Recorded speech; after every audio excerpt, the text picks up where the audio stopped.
नमस्कार, मैं दिव्या त्यागी और आप देख रहे हैं भारत 24 एक्सप्रेस। आइए नजर डालते हैं इस वक्त की खास खबर पर।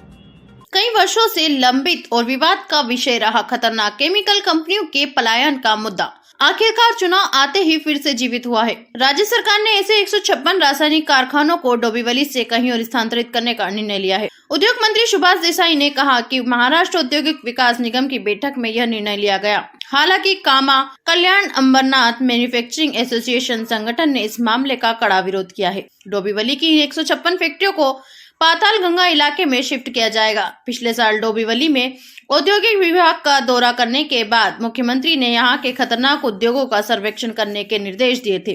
सर्वेक्षण से पता चला कि 156 कारखाने खतरनाक और बेहद खतरनाक हैं। कंपनीज को शिफ्ट करने का जो इंडस्ट्री मिनिस्टर है उन्होंने डिक्लेयर तो कर दिया है, लेकिन आज तक हमको कुछ इन्फॉर्मेशन हमारे पास नहीं आई हुई है। ना डिपार्टमेंट से अभी तक हम लोग को कोई उनका लेटर आया हुआ कि कौन सी कंपनियां है, किधर शिफ्ट करने वाला है, काय के लिए शिफ्ट करने वाला है, क्या रीज़न है, ये भी हमको अभी तक पता नहीं चला है। तो अभी तक हमको कुछ पता ही नहीं चला, इसलिए हम लोग भी अभी तक कुछ एक्शन नहीं ले पा रहे।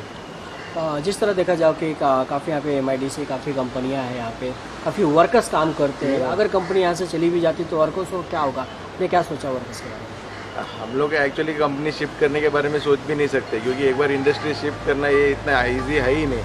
तो इंडस्ट्री शिफ्ट करने का बोले तो बहुत ये हो जाता है, प्रॉब्लम हो जाता है। रेसिडेंट शिफ्ट करना भी आसान नहीं होता है, इंडस्ट्री शिफ्ट करना तो बहुत बड़ी बात हो जाती है। और यहाँ से एक जो एज ग्रुप का जो है यहाँ पे ये इंडस्ट्री 62 ईयर्स से आज एक एज ग्रुप जो इधर हो गए, जिसने सेट निकाला, पूरा लाइफ निकाल दिया है, वो वापस अभी री इन्वेस्ट करके यहाँ से दूसरा रीलोकेट होएंगे ही नहीं। वो जो इधर के है वो इधर से ही हो जाएगा, बाकी इधर से वाइंड अप करके बंद ही हो जाएगा इंडस्ट्रीज। वहाँ तक तो शिफ्ट होएगा, नाम ही नहीं लेंगे वो लोग। शिफ्ट करना कहना आसान है, बट उसके लिए जी तोड़ मेहनत लगती है कि इंडस्ट्रियलिस्ट को एक कंपनी खड़ी करने में उसकी पूरी उम्र चली जाती है। और उसके बाद अगर आपको रातों रात कहा जाए कि भाई इसको यहाँ से शिफ्ट करना है, कहावत है, it is easier said than done. बोलना आसान है बट करना बहुत मुश्किल है। इस कंपनियों में वैसे ही कोविड के कारण बहुत मुश्किल आ पड़ी है, आपदा पड़ी हुई है, बिजनेसेस डाउन हैं। और क्या एश्योरेंस है कि जिस कंपनीज़ को अगर यहाँ से शिफ्ट करके किसी और एरिया में लेके जाएंगे, वहाँ पर 10 साल बाद या 15 साल बाद फिर कोई ऐसी स्थिति नहीं होगी? क्या एश्योरेंस हमको मिलेगी? क्या हमारे को वो सुविधाएं मिलेंगी? क्या हमें सब्सिडीज़ मिलेंगी? और इंडस्ट्री शिफ्ट करने का कारण क्या है? क्या पोल्यूशन कारण है?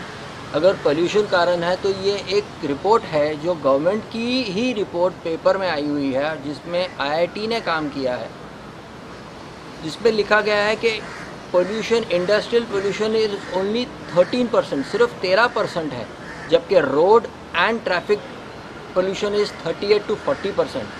तो अगर ऐसा है तो सिर्फ इंडस्ट्री को क्यों एक टारगेट बना के, एक सॉफ्ट टारगेट बना के उसके साथ ऐसा दुर्व्यवहार किया जा रहा है? और उनके ऊपर एक ऐसी आपदा की स्थिति पोस्ट कोविड, जहां उनके जो पहले ऑर्डर्स थे वो बंद हो गए हैं, बैंक्स के हिसाब से जो उनके लोन्स चल रहे हैं वो उनको आज भरने मुश्किल पड़ रहे हैं। उसके ऊपर और एक सिचुएशन, इंस्टेड ऑफ के भाई गवर्नमेंट आके इंडस्ट्री को एक सपोर्ट देवे, एक सहानुभूति देवे कि हाँ हम आपके साथ खड़े हैं, बट आप हमारे को शिफ्ट करने की बात करते हैं, स्थलांतर की बात करते हैं, यहाँ से जाने की बात करते हैं। वो एक और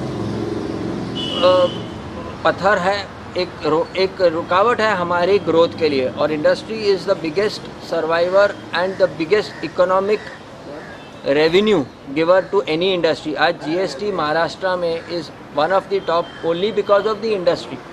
इररिस्पेक्टिव कौन सी इंडस्ट्री है वो नहीं, भले वो टेक्सटाइल है, केमिकल है, इंजीनियरिंग है या कोई और इंडस्ट्री। तो ये भी कुछ खास खबरें और इसी तरह की कुछ खास और चुनिंदा खबरों से जुड़े रहने के लिए देखते रहिए भारत 24 एक्सप्रेस।